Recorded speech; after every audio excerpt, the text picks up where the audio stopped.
I'm in Capitol Green. This would be considered the hood. And I'm walking through the fucking hood. Ain't no white people living in here. It's all black people living here. But this was a stomping ground for me back in the day. In the 80s, me and all my homeboys and shit that I hung out with from Dover High, we came out here on the weekends. Shoot some basketball at the court. I mean, fucking hang out. You know, these roads right here, back in the day, man, in the 80s, they had niggas standing all out here, man. Be all out here cooking out. You know what I mean? Doing your thing, man. Shit. I forgot to put deodorant on today.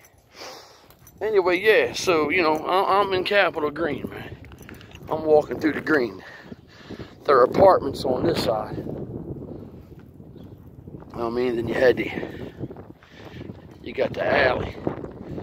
They called it the alley. When you came through here, you would go through these alleys and shit. Like back in the motherfucking 80s.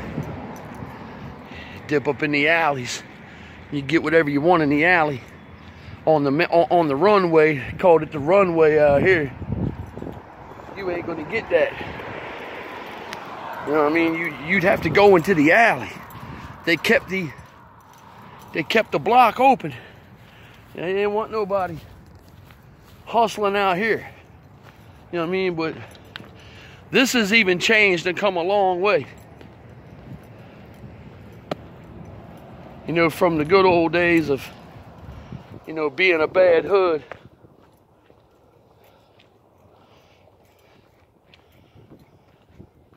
I know one thing, it looks a lot nicer out here than what it used to.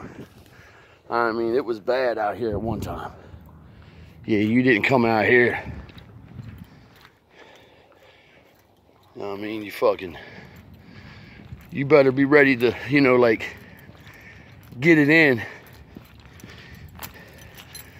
I'm surprised I ain't even noticed it out here, though, man. I'm like famous out here amongst all these brothers that been living here for many, many years. You know what I mean? With all the shit that I fucking did. And being as though, you know, it is my hometown. But you know, it's just how it is and shit, so. Hopefully I run into a couple cats while I'm out here. But yeah, Capitol Green.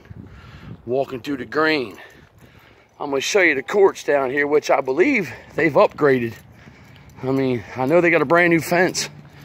It'd be nice if they put some brand new courts and shit up for these cats out here. Yeah, the green. The bricks. Brick City. We called it Brick City back in the day because of all the bricks and shit on the buildings. You know, you call it the bricks. Plus the other houses over there, they're all brick as well.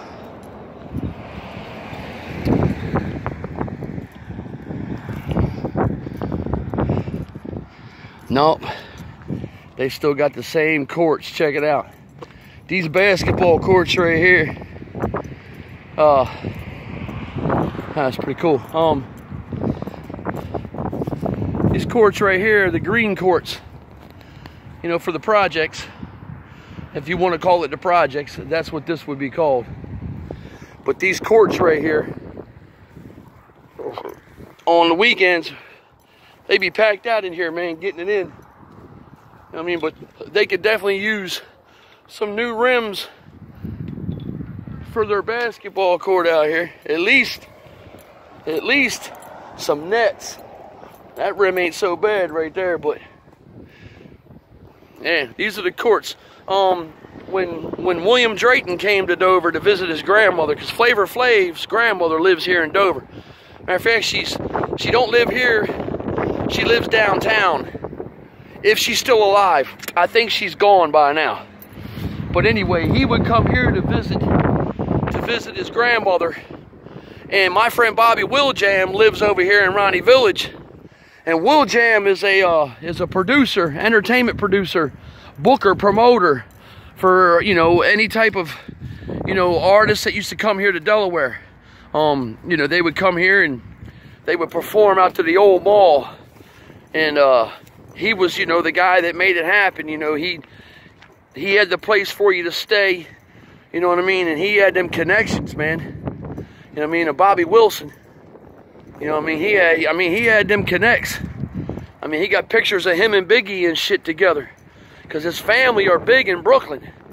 So he a Brooklyn nigga. He living down here, been living down here since the 80s. He came down here and he opened up his own business.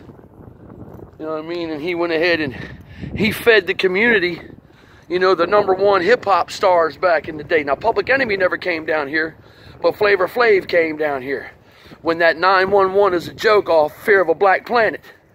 You know what I mean? So, you know, he would perform that, you know, at the clubs and shit like that. We went out to the stadium when he was here. He had a blue turquoise convertible Corvette.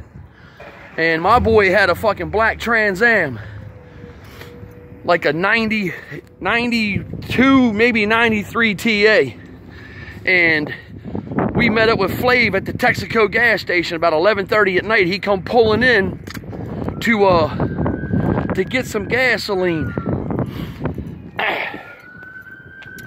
And my boy Chris went ahead and pumped his gas. Rest in peace, Chris. So Chris pumped his gas. And then Bobby Wilson pulled up in a Cadillac with fucking spoke rims and shit on it. So he pulled up. And I was like, yo, Will Jam, what's up, man? Well, you connected with Flav here? He said, yeah, I got him down here. He said, but the dumb motherfucker got in trouble. In Philadelphia, meeting Will Smith, he gets in trouble by smacking some girl in Philly. So he got held up for a few hours. But then he finally made it down here, but he made it down after the K-Solo show was over with. So once K-Solo and shit was done, he went ahead and he ended the show. So let me get off here. Hold on.